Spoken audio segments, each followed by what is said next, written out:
ስድስተኛውንም ማኅተም በፈታ ጊዜ አየሁ። ታላቅም የምድር መናወጥ ሆነ። ፀሐይም እንደ ማቅ ጠጕር ጥቁር ሆነ፣ ጨረቃም በሞላው እንደ ደም ሆነ። በለስም በብርቱ ንፋስ ተናውጣ ቃሪያዋን ፍሬ እንደምትጥል የሰማይ ከዋክብት ወደ ምድር ወደቁ።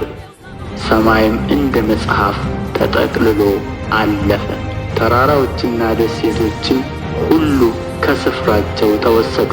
የምድርም ነገሥታትና መኳንንት፣ ሻለቃዎችም፣ ባለጠጋዎችም፣ ኃይለኛዎችም፣ ባሪያዎችም፣ ጌቶችም ሁሉ በዋሾችና በተራራዎች ዓለቶች ተሰወሩ።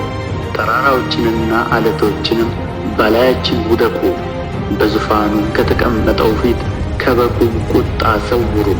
ታላቁ የቁጣው ቀን መጥቶአልና ማንስ ሊቆም ይችላል አሉአቸው።